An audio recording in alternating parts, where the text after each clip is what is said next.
guest speaker? Yeah, well, I'm excited. This is going to be very, very interesting. Our guest speaker is Reverend Donna Seraphina. Reverend Seraphina graduated from the University of Washington with a bachelor's degree in criminal justice and pre-law psychology. She is a certified medium with extraordinary accuracy. Her insights and her experiences have been invaluable to private investigators and law enforcement, criminal justice system in general. And she's going to talk to us about how her insights, her impressions, her profession can aid and impact the private investigator.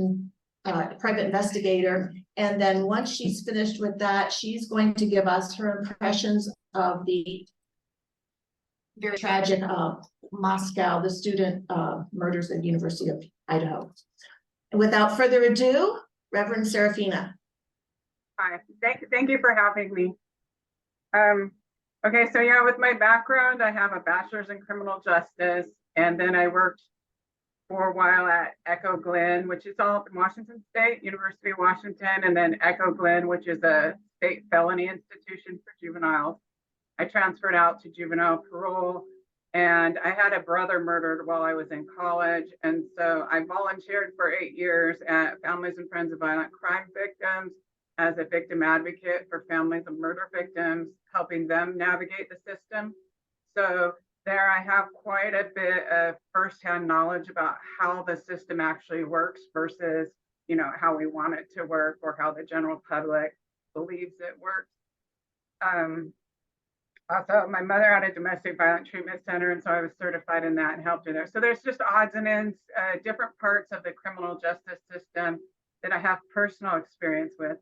And then in 2011, my daughter was murdered. And after that, and I could feel her so strong. So my entire life, I would get psychic hits and occasionally even communicate with spirits, but I never thought much of it. I never thought about developing it. And I did not know there was actual groups of people that worked to develop it. But after her death, I first went to a workshop, and what I really wanted was readings. I didn't care about developing it still at that time. And I realized, but they kind of force you to at the workshops to take part. And I realized I'm pretty good at this. And so that began my journey. And I began taking workshops, these 5-day workshops in multiple states to develop this skill. And then I started going to spiritualist churches, which I never knew existed before that. And at spiritualist churches, you're not going to end up being a reverend, or you shouldn't be unless you are a psychic medium. And I really was so into it that I went 3 or 4 nights a week. I went to all 4 spiritualist churches, and one of them asked me to become a reverend, which is still a 4-year program. So it's intensive development, several nights a week. And then I am a reverend now. And in doing that, I also held development circles that I ran in my house, which are all recorded. I have literally hundreds of them, where I teach people in a group setting to develop their psychic skills and where other mediums come to practice. So quite a bit of effort has been put into honing this skill. And that is one of the things when you're looking for a psychic to work with is, are they somebody who just occasionally gets a drop of information? And you might still be able to use that information, but you might look at it with a mildly different kind of set of eyes than you would. So it probably, I would suggest knowing what kind of training they had before you see how much weight you want to give to their information. Also, okay, I used to also attend once a week a very large circle that had 25 to 35 people. And in that circle, you know, was an NCIS agent who I later took a remote viewing course from. A Navy SEAL used to come to that. I've had law enforcement people come to my house to be in my circle.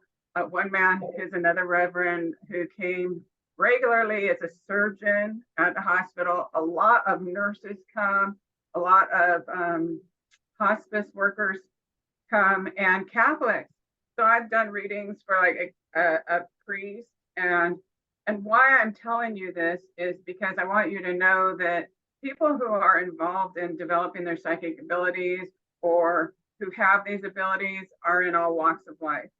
So there is the woo-woo and the almost theoretical kind of people that are way out on the edge, but there's also a lot of everyday people that engage in who would come to my weekly development circles that I held in my house and at the larger one as well. And a lot of you have that ability. I mean, you notice among you, there are certain people, you know, you might get a download and there's just a slight difference to your brain. But this, I do teach it, have a little psychic school on my YouTube channel, but this isn't training, but just to kind of know that it is actually a lot of people and everyday people too. So focus on how you can best use a psychic. Know that all psychics are not created equal. And like if you're a cop, you know, and you're hired as an active cop, you're a cop or you're not a cop, right? There's some cops better than other cops, but you're either a cop or not. It's not like that with psychic abilities. You can, the analogy would be more like a piano player, where if one person sat there for an hour a day and practiced the piano, and Mozart sat there for an hour a day and practiced the piano, at the end of a year, one person might be functional, but, you know, okay, but another person might just take off in it and have, you know, just a real affinity for something. I feel like my background with criminal justice works super well with this kind of work that I've been doing, which is, you know, related to law enforcement, but I do other work too. I do other readings, but just I think it works super well with that. So if you receive a letter from a psychic that someone's saying they're psychic, it would be a huge mistake. Say you receive 10 random letters from people saying that they're psychic. It would be a huge mistake to give those the same weight. Oh, these are all psychics and this is what the psychics are saying. That would be a huge mistake. Is that person vetted? Does that person have a proven track record? They may not have references because, as you know, as law enforcement, the stigma of working with psychics. So I don't know about that part, but I know on my YouTube channel, I gave extremely detailed information on the Lori Vallow case 4 months prior to the remains of the children being found. And I also sent a 9-page letter, detailed letter to law enforcement in multiple states on that case. And then I continued to do readings with relatives of the victims, as well as a friend of Lori Vallow's. And I just kept putting readings up with more information. Which brings me to something I always think, and even on that case, I don't think I needed to do more than 2 or 3 readings. Like, we did find out a lot of extra information. I don't think that anything further was actually needed than what I even put out in the first reading, maybe the second. And that's something I usually do personally. And I like to do a reading. So if you were going to pick a psychic and you were going to have them help you, you do not want to give them a folder with a bunch of information and say, tell me what you feel. What you want to do is have them do a reading, maybe seeing a photograph. And, you know, I've taken even training from people in England, you know, from some of the top people in psychic detective work, which is what they, you know, they call it. But they would give us photographs and not even tell us if it was the victim, a bystander, or somebody related, and ask us to just give impressions of what we get. So if you were going to do something like that, so if someone wrote you a letter and you wanted to see, you know, you might ask, say, here's a few questions, here's a photograph, and not necessarily even of the victim, and just, you know, give me back what you get, take your time, take 2 or 3 days, because a lot of psychics, you know, kind of go into a state of meditation to receive information. And so you would want to kind of test that out to see if they're actually connected. One of the main problems I see, I have a YouTube channel and my readings on Lori Vallow have well over 1 million views altogether. my first reading, I've done a few on the Idaho students case, has way over 400,000 views. And I see that there's other people, because of my accuracy, that if I say something, they upload it right away. I also see another as their own, and that's fraud. There's a lot of fraud. It's good to be skeptical. Like, as a psychic medium, I'm telling you, it's okay to be skeptical. It's a good idea to be skeptical. And I'll tell you another mistake that a lot of psychics make. And this example is, so on YouTube, I don't know what they were saying, because I just put readings up myself, and I don't want my brain polluted with what other people say.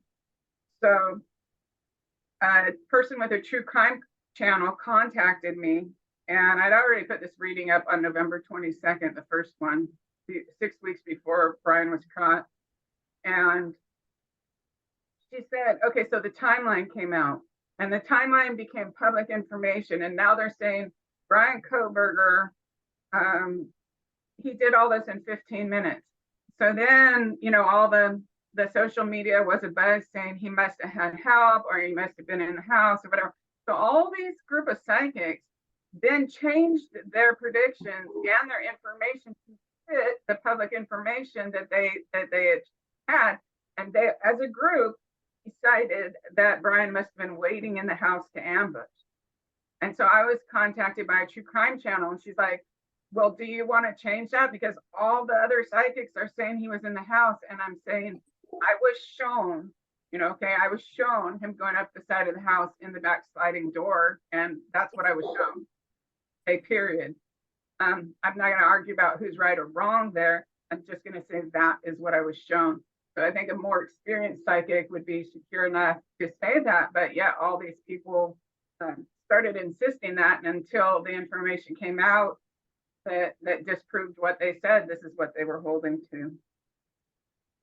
So you have levels of a big problem with an inexperienced psychic, or a psychic that wants approval. So if a psychic wanted your approval, and they're just working for a pat on the back, and they want you to confirm that they're a psychic, and they want to please you, the thing to watch out for is, are they repeating stuff that's publicly known and mixing it with their own theories?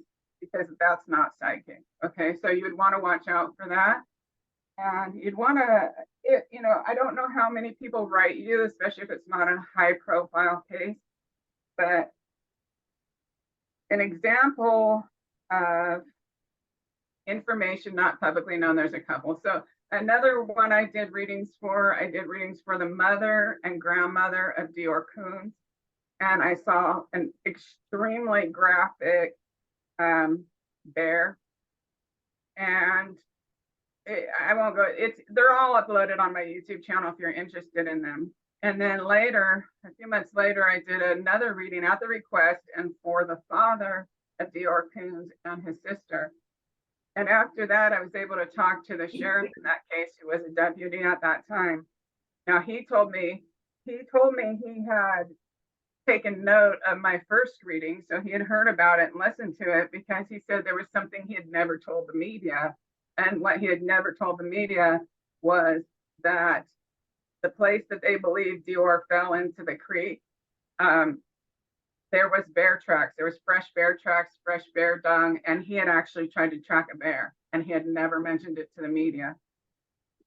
So that's an example of information and how you can use information to kind of just right away gauge, is this public information that they're just putting a theory together with, or are they just getting information that may not be known to the public? So if you have privy to any of that, that's a good place to kind of discern whether that psychic is giving you legitimate information. And if they do have a ton of information that's not known to the public, you might give a little more weight to some of the other things they're saying. So just another quick example of that is, I worked on this case of Jamie Kloss, the 12-year-old in Wisconsin, who someone kicked in her family house. They shot to death her mother and father in front of her. The guy kidnapped her and she escaped on her own after 88 days. So if you remember that case, and I had written to the police department there a very, very detailed email. And the detective called me back, and he told me this is what some of law enforcement is dealing with. He said that they had received 600 emails from people claiming to be psychic and then giving their version of what happened. So some people are psychic, some people think they're psychic, some people want to help. But he said the reason that they called me was half of what I told them was information they already knew, but they had not released to the public. Okay. And then he also said, he's going to give me 24 hours, and he wants me to tell him what room each parent was, what room each parent was in, where in the room, what position their body was in, what weapon was used to kill them. So he just kind of wanted to see how tapped in I was, and I was not insulted at all. And see, he did the right thing. That's another point. So as a psychic, when I want to be real sure on a murder case or, a criminal case, I want to be real sure about my information. And I will go into a deep state of meditation. I will pray and I will ask for that information. So if I was talking to a private eye or a law enforcement, it would be fine to ask any questions, kind of picking through what I already said, because I would be able to explain that. But if they wanted new information, like the detective talking about what room they're in and what weapon and stuff, then that's a good thing to just keep it low pressure and just say, come back in a day or two, or write me back when you kind of feel like you have that. Because, other people pick, some people pick things up in dreams or however they do it. But if you kind of put them on the spot and go, I want this new information, that's outside of what they already sent you. I want this, and this, and they're unsure of themselves or undeveloped or, kind of just amateur, then they could try to please you by filling in the blanks. And as you know, your brain, all of us, our brain attempts to fill in the blanks. If there's pieces missing, we attempt to fill in the blanks. The part of training development for someone who's a psychic is learning how to discern that, not letting that kind of information creep in.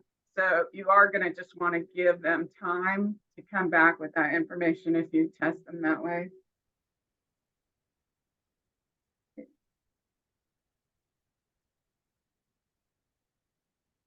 Okay, so understand, this is really interesting and really important.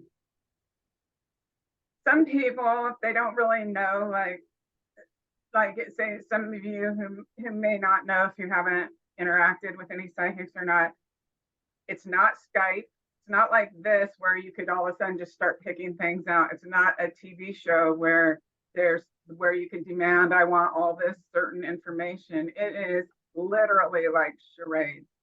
So different psychics will receive information differently, but how I receive it is multiple levels. And even in one reading, I will be in different levels of trance. So I could be at a very light level where I'm just receiving some images. A little deeper, it'll be like movie clips.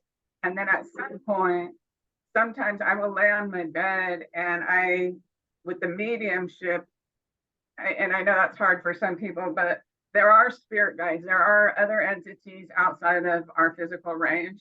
And I will literally work with the same ones.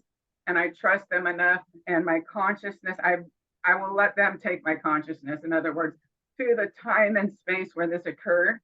And it is like I am standing there in 3D watching the events that are happening. And so like on Gabby Petito, I put one up. It's 100% accurate before even the surge. And I can even tell in the reading when it's that point where I'm not even aware of my physical body anymore during the reading. And those ones are super accurate. So different mediums receive things, but the most common is visual.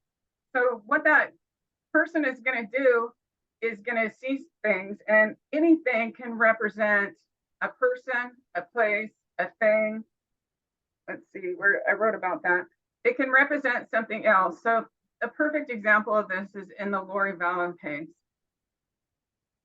By about the third reading, every time I went to do a reading, a trapper would walk by.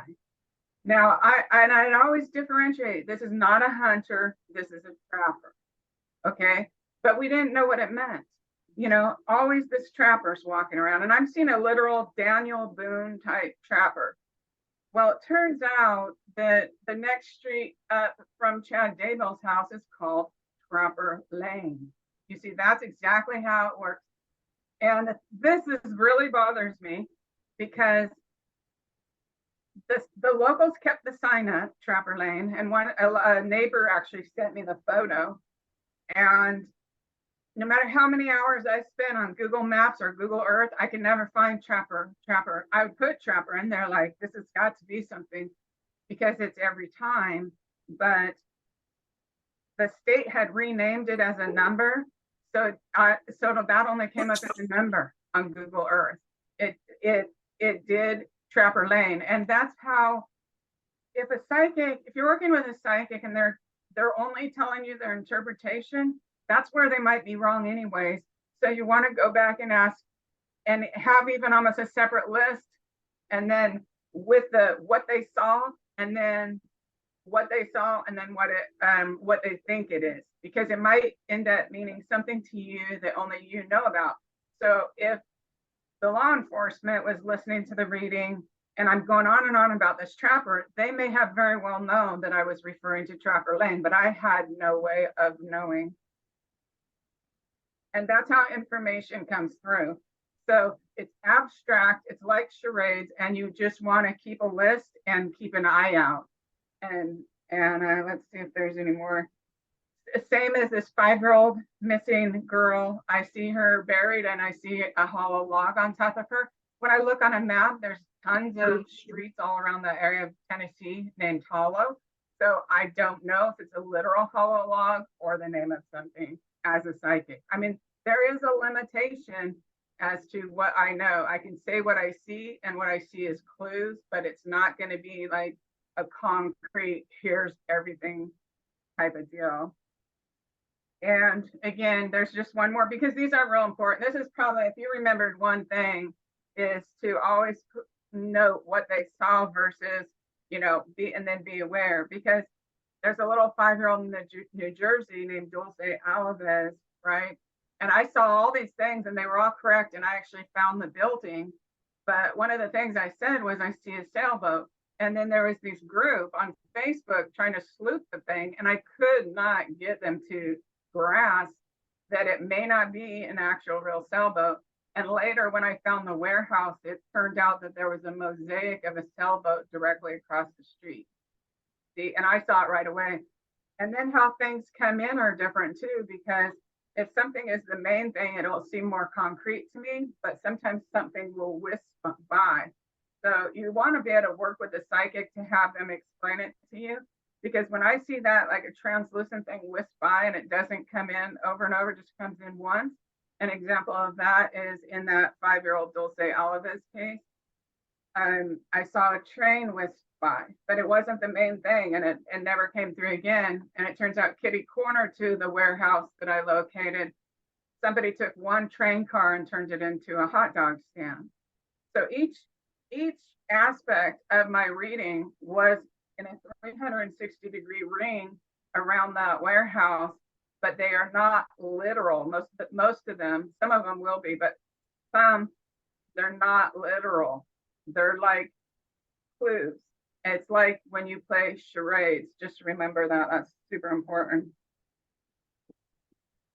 The other thing that could come in, and the more experience somebody has, the less likely it is, but brain garbage happens with anybody trying to do this. And if you're tapping into energy, I mean, that you can't see, there's things floating around in the air. And I notice a lot of times right at the very beginning of a reading, sometimes there might be a little of that. And I just kind of, you know, I say what I see though, because it might not be that. So I think you'd kind of want to have the psychic explain it to you if you came to the point, you know, if you don't want to waste your time, do a really, you know, non-confrontational, really nice. Go, you know, here's some questions that I would have, and maybe take 2 or 3 days and write me back and let me know what you get. Just like that to them and see what they get. So I did that. There was a retired detective from Idaho, and I put this online. All this is on my YouTube channel. It's called Psychic Reverend Donna Seraphina. So retired detective called me, and he said that my descriptions in the Lori Vallow case were so accurate. He was wondering if I'd ever been to Idaho. And I said no, but we ended up talking a couple hours. And then I emailed him and I said, you know, is there any questions you can think of, 5 or 10 questions that could like help law enforcement? And what I did with that, he sent me back like 100 questions. So I read them into an audio player as an experiment. And then I allowed myself to go into a very deep trance, and I answered him, and I answered at least about 80% correct. So that was an experiment for me, and it worked. So I don't think there's any problem with sending a list of questions of things you want. It's just give it time and see what comes of it.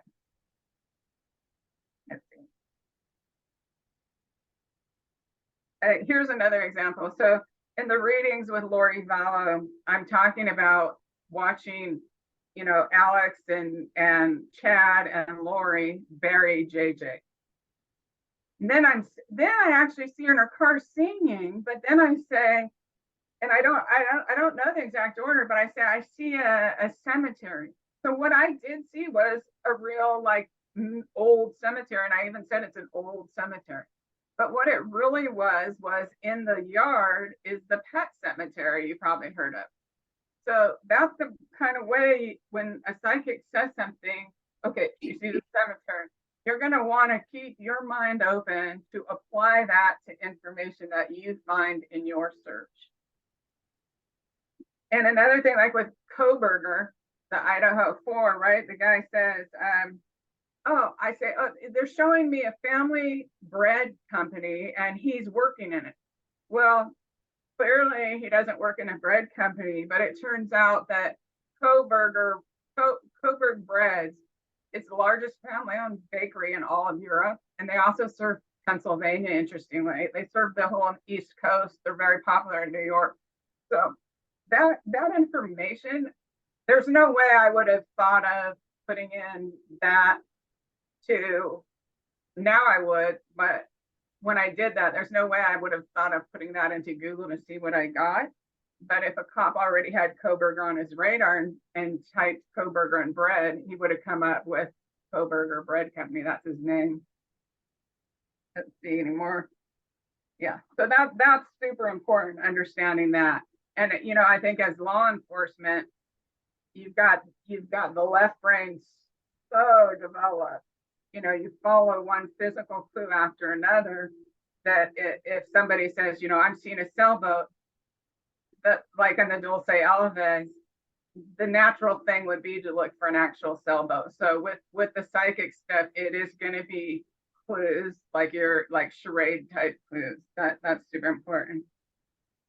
So if you're going to accept or look for someone to work with, it does make a difference if someone's trained. And there's other people who have really good psychic abilities, you know, who aren't trained, but I just think those people are more likely to fill in the blanks.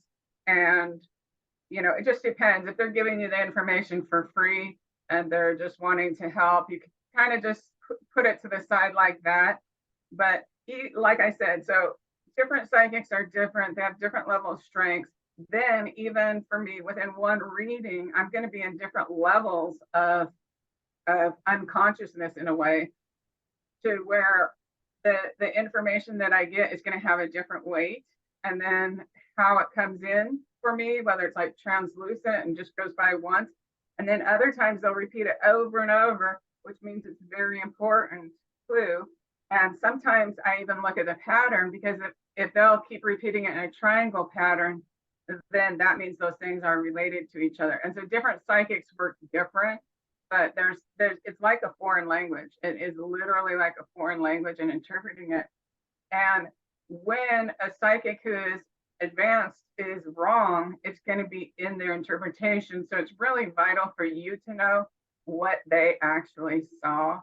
And because they might not, there might be something they saw that's relevant to your case, but they did not say the right thing. So here's an example. Some woman, she was suspicious of a coworker at a university. She thought he might be a Chinese spy. And she wanted me to do a reading for her, picking up on his energy to see what's up. And one way spirits show people things, so show psychics things, is through what's called a reserve or a reference library in their head. So they, when the spirit connects with you, they can, it's almost like they flash your brain. Your brains are connected, it's telepathic. You receive, they can show you something out of your own brain. It's so much easier for them than creating it out of energy molecules, right? So they'll do a combination of things. So right away, I'm seeing this water tower in Spokane, Washington, that I saw many years ago when I was there. And I say, I'm seeing a water tower. Because I was assuming that the being in Spokane, Washington was probably just because of the reference library thing. And she's like, I don't know what that is and stuff. And I'm going, okay, well, then there's more about it, right? There's more about that scene. So I just say, okay, well, the water tower they're showing me is in Spokane, Washington. And she says, oh my God, he lived in Spokane, Washington. You see? So the information I first told her, and if I'd been written a letter, and especially if I wasn't, having the experience, and I just said, I see a water tower, that it could have misled somebody. But because we're doing the reading right then, it turns out that the important thing was that he lived in Spokane, and that's how they got me to say Spokane. You see? And let's see. Another thing is going to a crime scene is invaluable. It's not 100% that it has to be done, and especially if there's not the budget for it. Like, I would love to go to that house where the Brian Koberger did that, because I know I'd pick up even more information. All information of everything that ever happened is stored in the energy field around a place, and a psychic can pick up on it. So it's all the readings you see on there, though, I've done from my home down here in Southern California, and they seem very accurate. But if I had been able to go to Rexburg, Idaho, when I did that first reading, I would have had Chad Daybell's house nailed in a week, because I don't have regular TV reception, but on the little news clips on YouTube, they only showed the front part, the brick part. They didn't show the whole 4 acres side view of it. And if I had seen that and seen the sign that said Trapper Lane, I'd be like, we're here, we're here, right over there. So what I'm doing, like in my personal life, is hoping to raise money to make that kind of thing possible, to travel around and do that. But really, the government, I think, should be paying for that. And the other thing is, don't expect 100% accuracy. So even say that the top psychics in the world that have been tested test at about 80% accuracy, right? So don't sit there and think that every single thing is going to be correct. You just kind of look at it with a flexible, here are some potential clues, like say if someone keeps on getting the letter M, and then you're looking by a high school and all of a sudden there's a big M, you might just pay attention to, okay, what else did that psychic put on their letter right around the letter M? Because there might be some things a lot of times before and after in that list or that reading that person did that gives you more clues as to what's going on there. So the limitations, there's some real limitations, obviously, and even everything I told you has limits, right? Is not like Skype. But another limitation is this time-space continuum. That's a real limitation. Now, I've done something called astral projection, where you learn how to consciously leave your body and to your consciousness goes to another place. But in doing that, there's no time, there's no space. It's like if you have a thought to go to one scene, you're in that scene. If you have a thought to go to another scene, you're in that scene. And so what I'll often see, I mean, I see Brian going into the kitchen. I see him going up the side of the house. I see him going in the kitchen. I see he has this big knife. I see him going to Dan and Ethan's room first. So mainstream media is all wrong. But I see him going in there first. And I see him skipping the next obvious room, right? Which I said turns out to be Dylan Morrison's. And then I see him going up the hall. And then I talk about the murder of Kaylee and Maddie. I do not see him going up the stairs. I do not see every trivial thing in between the sequence of events, because I am being passive in this and I'm letting my spirit guides run this whole thing and show me what they want to show me. So, and then I see him go out the back door, right? And then I see him, which is interesting because what Dylan Mortensen later confirmed, but then I see him come back in that back sliding door and he ends up going down the front stairs and out that front door. And, you know, people always like to try to pick apart my readings before they get confirmed. But by early January, it was headlines on one of the mainstream media that the neighbors had noticed the front door wide open and at 8 in the morning, and they thought it was weird because it was 32 degrees outside or something like that, totally freezing. So that actually confirms to me personally what I saw. But again, and then the next thing I say, okay, the next thing I say after I see him going down the front doors, I'm like, oh, you left town, didn't you? Okay, so I'm not seeing him drive on Walenta Drive. I'm not having this feeling of, okay, 2 hours goes by. I'm just right to, now we're burying the knife. Now we're out of town and we're burying the knife. Oh, and I say, okay, he lives, if you face the house, he lives off to the right across the fields. You see, there's no 5 miles, there's no 3 hours later. And that is a limitation for most. You might get some clues about different things. Like on the Idaho case, I got that the children had been killed on the very first reading 4 months before they were found. I got that they had been killed on different days. They were buried near each other, but not together, okay? But you don't get everything. You get bits and pieces, and you can apply those bits and pieces to your investigation possibly. But just keep them to the side and notice them. But notice, just remember that psychic is picking up random bits of information. It's just remember the charades thing and apply that clue as you see. Find out what they actually saw or heard, because you may apply it different than they did. You may interpret it different than they did based on what you know in your investigation. And again, are they able to tell you things that are not public knowledge? Are they able to tell you things that you know that other people don't know? That's a really good way to vet your psychic. And let's see. That's it.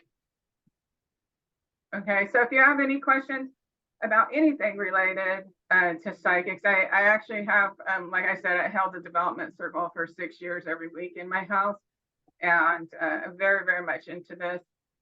So if you have any questions about any of it, just let me know. The chat room. Yeah, the chat room is empty on questions right now, but if anybody has questions, feel free to bring it up in the chat room. Should I just say it or type it? Oh, you can say it. You write down about online. Well, she mentioned that the knife had been buried, and I know they haven't found the murder weapon yet. I was wondering if she would have any more impressions on that with regard to the Moscow student murders.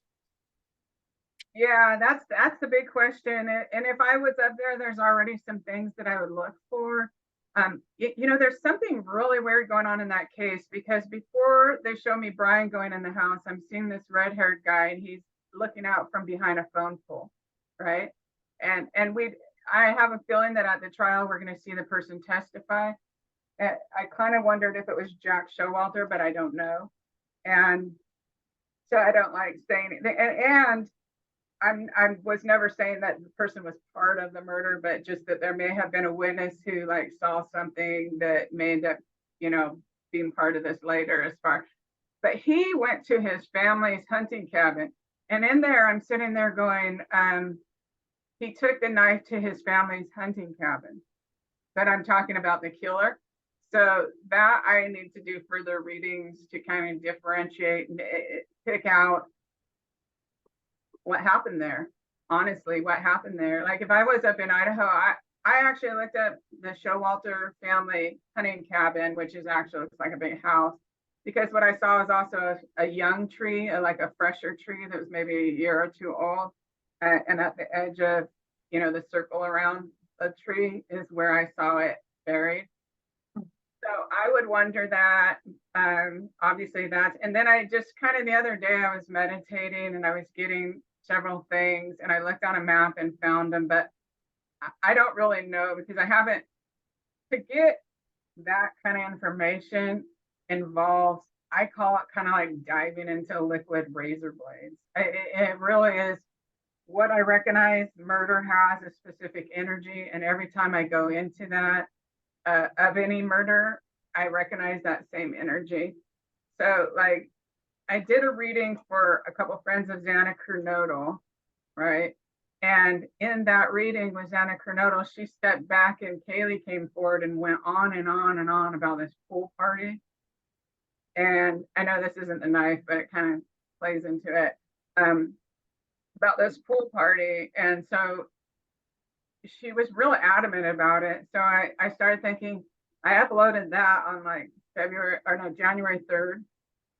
And then it seemed so important to her. I uploaded it again the next day as its own segment. And then it was like 9 days later, Nancy Grace was knocking on doors, and then out comes this information of the pool party. And I'm seeing that the law enforcement has now put warrant for all their social media starting in June. I think that's related to a pool party. But as far as the knife, yeah, if I was up in Idaho, I have some places that I would go look. And then, you know how on the affidavit it says they were in Anderson, Idaho, I believe, Anderson, Idaho. But then the media decided that's too far away, or that's too full of trees, or whatever they wanted to think. And so the media decided, oh, it must be Anderson, Washington. But the reality is when I go to my vision, what I saw actually looks more like Anderson, Idaho. So I won't be surprised. I don't know for sure, but I won't be surprised if it turns out to be Anderson, Idaho. And then the next thing I wanted to do was a bunch of the Koberger relatives moved to Las Vegas. Well, I want to see if any of them own cabin property in Idaho or Washington anywhere, because that's the first place I would look. And I know they have a website. I know in the Lori Vallow case, though, we spent endless time like looking at things, you know, rabbit holes and things like that. So I've kind of learned that I have to keep my readings and my YouTube channel moving along. It doesn't pay off to spend hours and hours, but that's what the couple things I'd want to do is I would love to be on Showalter's property, just be able to walk around there, and I'd love to be up in Idaho, probably in Anderson, Idaho, and or that whole area. And, like one of the things I got was cranberry, and I thought it was so random, just totally random. And so then I'm like looking at Google Earth kind of, or Google Maps, and driving up the street with their little, you know, bit by bit. And I see this house and I'm like, this is the sleuther's house. So I emailed her, which was really turned out to be a blessing because her husband is a hunter and he knows a whole lot of hunters. And there's a place called Cranberry Creek that's not too far from their house. So it all kind of played together, but it'd just be a waste of hours and hours of work that way. And you know, sometimes it's hard when a body is buried out in the woods, or like with Suzanne Morphew, where I said, you know, all I see is this crazy looking tree, and that is all that was there. You couldn't even see anything for miles. It's just this tree, you know. So, but that would not have enabled somebody to find it later. And then the girl also told me, who lives near there, she said that that person that his parents had to go testify in Pennsylvania, that jogger, she was killed near some street or something related to Cranberry. So it could be that too. So they get into like the charades. And yeah, I would really, really like to go up to that house and see what else I can pick up and drive around Idaho. Like if money was no object, that is actually what I would do. I got a question for you. So you keep mentioning Showalter. Huh? What did you see as the connection between Showalter and Koberger? The only connection that I see between Showalter and Koberger would be that gets out to theory, not psychic stuff. So they showed me in there, they showed me Showalter, and then they showed me who we know is Koberger. So I'm saying in the reading, I'm saying it's not Showalter. So they're showing me the grub truck. They're showing me the grub truck with what they call Hoodie Boy Jack Showalter. In this, and then they're layering a scene. And so in the front scene, but I'm saying, but it's not him, because it's this guy that they show me talking to. I called her the round face girl because I did the first reading without knowing even their names. I just looked at their picture. So it's probably Kaylee, but I said, he's the guy they're showing me, the killer, right? I'm seeing the killer now, and he's around 6 feet tall. He's around 30. He has brunette hair, and it's curly on the top of his head. And then when I'm in front of the house, and I'm seeing the red-haired guy, and he's looking out from behind a phone pole. So to me, that just tells me how I would interpret that is there's a potential witness that may not have been involved, but may have seen something, and we'll probably we'll get the answers to that probably at the trial. And then they have me, I'm watching the brunette guy. First he walked up the front door, then I see him walk around the side to the right, and then I see him walk up the hill on the right side of the house, and then I see him go in the sliding door. And I've seen person after person on television go, oh, he would have parked in this dirt parking lot. Well, yeah, maybe. And I'm sure he did when he was watching them in the months preceding. But at that time, I had talked about seeing him park and then move parking spots and things like that. And at that point, I'm saying he's connected to the brain. So I was not shown a direct connection. And that is why I don't know, but I just think it's real weird that in the reading, I'm saying, he takes the knife to his family hunting cabin, and that turns out to be Jack Showalter's alibi. So that's the crossover of the connection. But like in the room where Xana and Ethan were, right, when I'm watching their murder, I'm also saying I'm seeing a hunter walk by, like, why is he doing that? Turns out the girls sent the neighbor named Hunter up to find the bodies, but I'm seeing like a translucent overlay of multiple events. It's real interesting, but it's the opposite in a way. It's the opposite of police work, where things are super concrete, like you're looking for this concrete thing, and then you get these letters from these woo-woo crazy psychics, that are just like, I'm seeing this and I'm seeing that, but it's just it's like you got to apply it. You got to apply it and just be open that this is kind of like charades. I see a trapper, it's Trapper Lane. I see a sailboat, it's a sailboat mosaic. So I don't have a direct connection. I'm definitely not accusing Showalter of being part of it. Like inside the house, I was only shown one person. I just, in the back of my mind, I just would like to kind of drive by where Showalter lives, because to me, it's weird that I saw someone take the knife to their family, what I called their family hunting cabin, and that what turned out to be his. Well, like maybe he just saw a random guy throw it on the street, picked it up, and left town. I don't know though. See, that's not psychic, and where maybe an amateur psychic or someone who really wanted validation might start kind of filling in blanks and making up and guessing. I can't do that. I can only just tell you, here's what I saw. And it's never going to be everything. It's just not, if I do multiple readings, I'm going to get more and more details every time. And if it's the murder of adults, doing psychic work is not so bad as watching the murder of children is super traumatic. So normally, if there's a murder, and I do extra readings. I can kind of even, once I've told everything that happened during the murder, the murder could be taking place and I could be kind of looking around the room for things that might seem like potential evidence to me or things that could be helpful.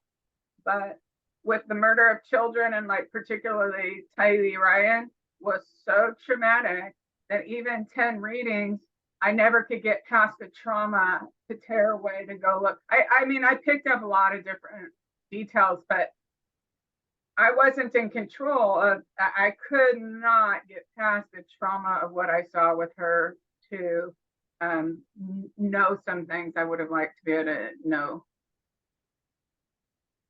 Yeah, you got another question? Yeah, I'm just wondering, in assisting law enforcement in a criminal investigation, you presumably charge a fee for that assistance. How do you determine your fee, and what does fee provide to law enforcement? So far, I actually have never charged law enforcement. So I should though. Right? But if someone wanted me to work on a case and I wasn't compelled, then I probably would charge them, and it would have to be a lot, and especially if it was a kid. But more, I worked on cases where I'll see something on the news, like say, and this will sound weird to you, but in the case of Tylee Ryan, all I saw on my home stream on the internet was a missing poster. And as soon as I locked eyes with the girl in the missing poster, I could feel my daughter right next to me, my deceased daughter, so strong. And I to the point where I actually stood up and I said face to face hello. And as soon as I did that, I could see Tylee translucent appear in my living room. And there I wrote a whole 80-page essay, which the FBI, so my legal last name is Lambert, if you look it up, but I don't use that on my YouTube channel. But so I agreed for the spirit girl teenager that I would never have published that or even written a letter based on what Tylee Ryan showed me what happened to her. If you ever listened to that first reading, it's the only reading I ever did where I stopped in the middle and started praying because I was so scared. But because I felt the presence of my daughter, and they both were trying to convince me that this girl's mother murdered her. And I'm like, no, middle class women do not murder their teenage daughters. It doesn't happen. That's what I'm telling my daughter. And she's like, yes, her mom murdered her. And Tylee's like, yes, my mom murdered me. And so I sat down with my audio recorder. So I always record these things. And I sat down with and the bare recording is on the internet, because at the time I wasn't trying to have a YouTube channel. I was trying to send it to law enforcement in all these states. And what happened was people heard about it and they all listening, because I was saying these crazy things like they're chopping up her leg, they're barbecuing her leg, like I was freaking out. And so I haven't charged. So I was doing for Tylee, I was doing it for the spirit person in my house. And same with the Idaho, they weren't in my house. My daughter didn't bring them to me, but I saw an article that someone went in this college house and slaughtered, 4 Idaho students, innocent young people. And I was so outraged, so just pissed off. So I just always make sure, they haven't found the person, or they're asking for help, or, seem to need help. If I have a feeling it's going to be resolved in a couple of days, I don't do a reading because of the trauma of it. But I was just, I just stomped into my room. I was so mad. And I started praying. And I'm just like, God, spirit people, please help me. Like, cannot be, And then the reading I put up on the 22nd of November was the reading from that. So I'm even and anytime I've uploaded a reading about a crime, I've also written in a corresponding email and sent it to the relevant law enforcement. But to date, I've never actually asked for money, although I'm totally all for asking for money. I just haven't done it because I've only worked on cases where I felt really driven. So, you know, and sometimes people have asked, you know, now there's regular people that contact me, they email me and they don't know what happened in their case. And as you know, most homicides don't even go to trial, right? The majority don't go to trial. So there's people all over America that email me. Most mothers, they start out with, I think the police department is corrupt in my town and they're not doing anything. And I'm like, it's really a Department of Justice statistic. It's just the way it is. They have to have certain evidence. But and they want a reading. I charge $300 for a reading for them.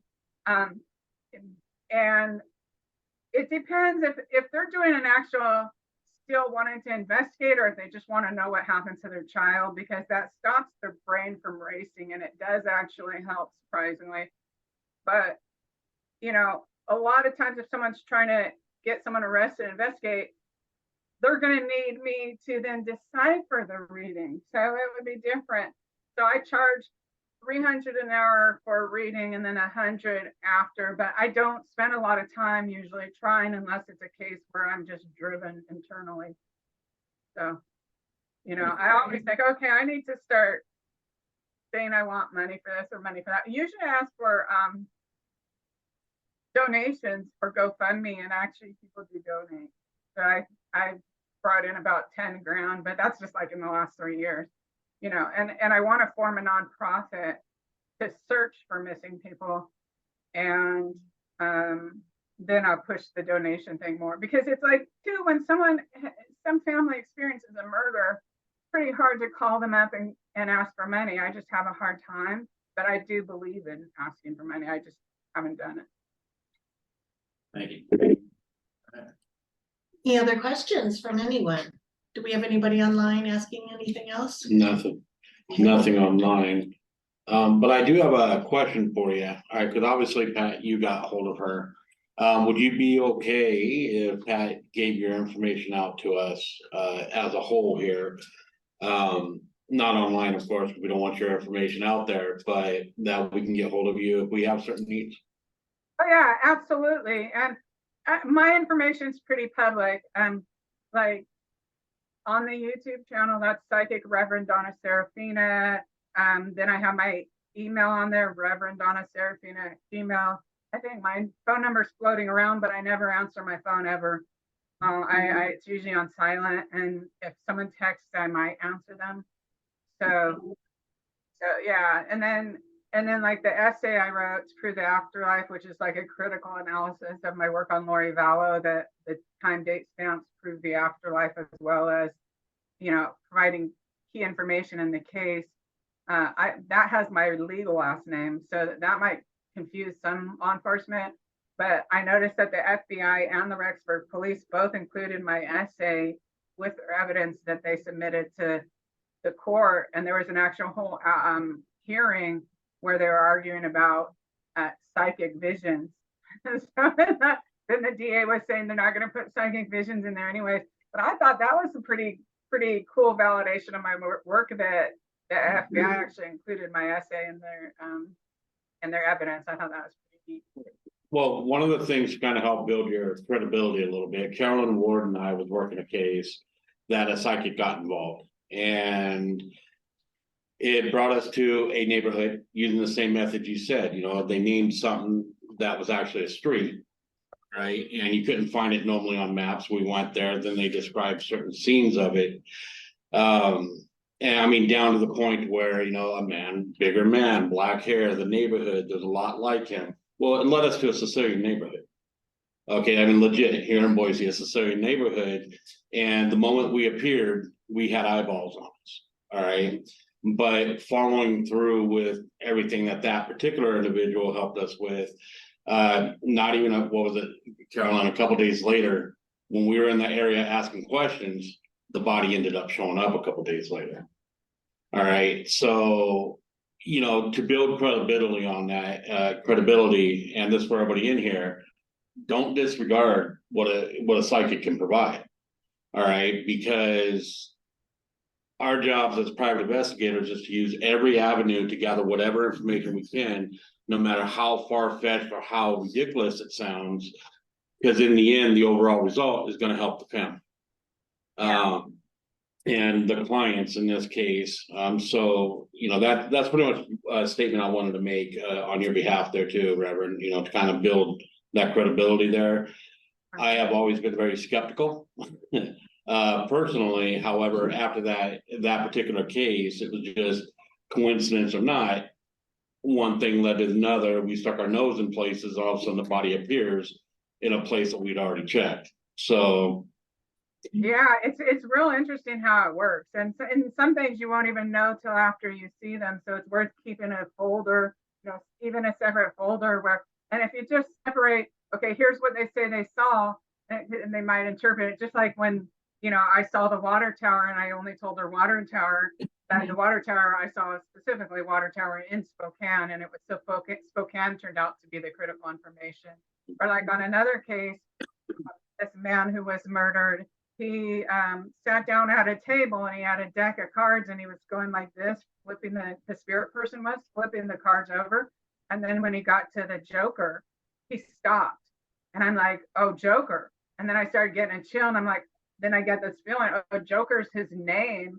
And then I just like got full body chills, which is like this 100% confirmation for me.